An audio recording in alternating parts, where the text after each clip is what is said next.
We are back, and we are talking with Lindsay from Friends of Caroline, which I'm really excited about, and also Brian talking to you. One of the things that we were talking about during the break are workshops that you do, and I'm very curious.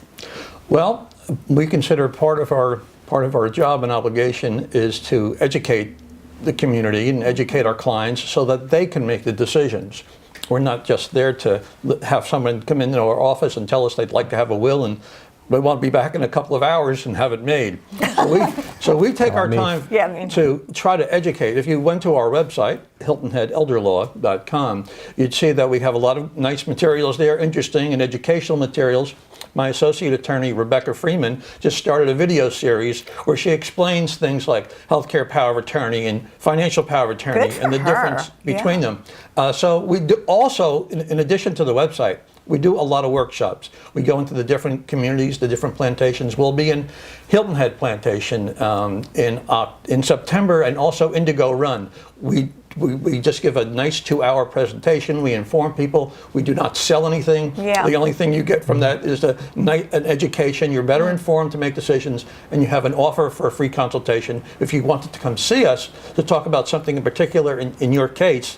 And so that's a very good way for us to promote our business and also to educate the public. It's really interesting, and this is sort of a silly thing to say, but I've been looking for a car. And when I've talked to car dealers, like, oh, we have the most educated consumers ever.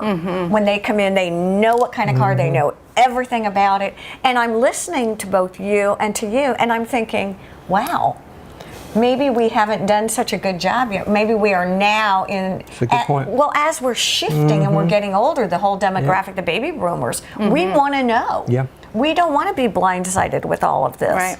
And at the workshop, one of the most popular questions we receive is the one you asked before about documents from out of state. Everybody wants to know if their will from New Jersey or New York is valid in South Carolina. So we answer that question for them, but similarly, we can't tell unless we actually look at the document and give them a definitive yes or no, thumbs up, thumbs down, whether or not that existing document is something they can use. As a matter of fact, we give a workshop called a document review workshop. We have clients bring their documents, come in, lay them out on the desk, and we tell them, here's what you need to look for in your document to make sure that it's okay. And we offer that workshop as well. You know, again, talking of families, oftentimes people are very private about their finances, their, all of that kind of thing. And in some ways you're saying, and even for your medical care with powers of attorney and things like that, how much do I want my kids to know? What do they need to know? And yet, how do I have things in place? Not just how much do I want my kids to know, how much do I want this attorney to know that I've never met before? Okay, that's fair. In order for us to do an estate plan and to tell people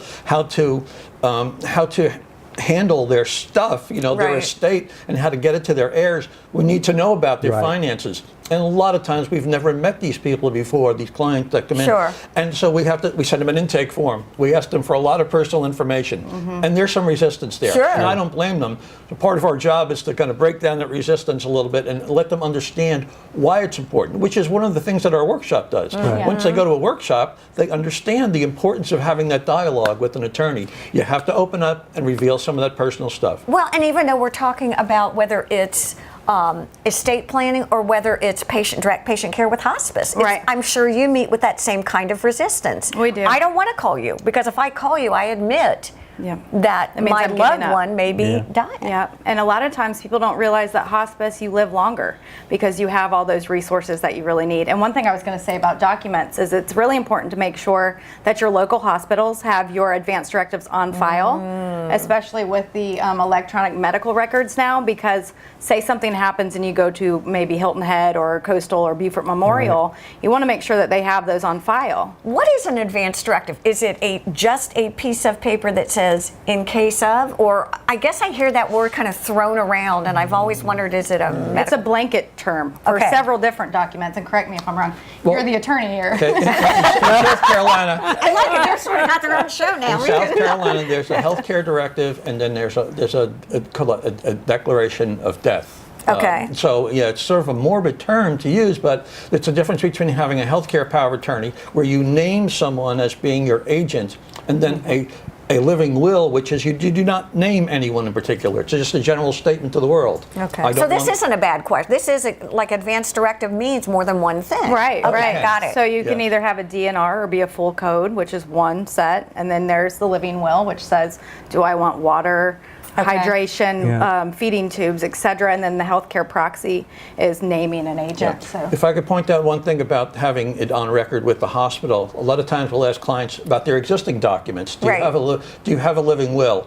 Oh, I think I have a living will. Yes, I had a procedure 10 years ago back in Massachusetts, and they gave me a document, and I filled it out, and it said living will at the top. And so, yeah, I have a living will. And I'll say, well, where is it? Oh, I don't know. I left it with the hospital back there. Why don't you ask them where it is? Well, that's really impractical. That hospital gave them a living will because probably under the law you had to have Massachusetts one. had to have one for that procedure, and then they left the hospital, never went back, and it's not usable anymore. It's not something you can rely on, so you probably need a new one. Yeah. So people have to be careful when they think they have a living will, and maybe they don't because it's a very limited document in that context. Why is it so important? Because if Look at her. He gave me that look like, are you kidding Probably me? 100 reasons why. That's a whole nother show. a lot of planning is with the idea to let the family make decisions about finances and health care. If you don't have a health care power of attorney, and there's a dispute amongst the family, because families do dispute who's going to be making the decisions, your selection, if you're the signing that healthcare power of attorney, your selection of who in the family is making those decisions, that's your trump card. That's going to work. That person is the person that hospice has to look and making sure your wishes are carried out the way you'd like them. You know, a lot of times is it a cremation or is it a funeral? So I mean, if you have that written out, then there's no question. Is it palliative care or do I want to continue treatment? Right, exactly. Curative or palliative. So in different scenarios. He's so good. You know what I'm getting ready to say. I took a deep breath. It's that time we could go on. Buzzkill. And if you don't have one, the problem is if you don't have one, you have to go to a judge and ask the judge to solve the problem. That's that costs money. That costs a lot of tension in the family, and there's there would be a battle in that. And that's not inside the fun. family. All right, guys. That's all the time we have. Thank you so much, Brian. Good to see you again. Thank you so much, Lindsay. Thank you for having me. Good to see you. Great show, by the way. Thank you all for joining us here on the Senior Network, where senior care experts come together. We'll see you the next time.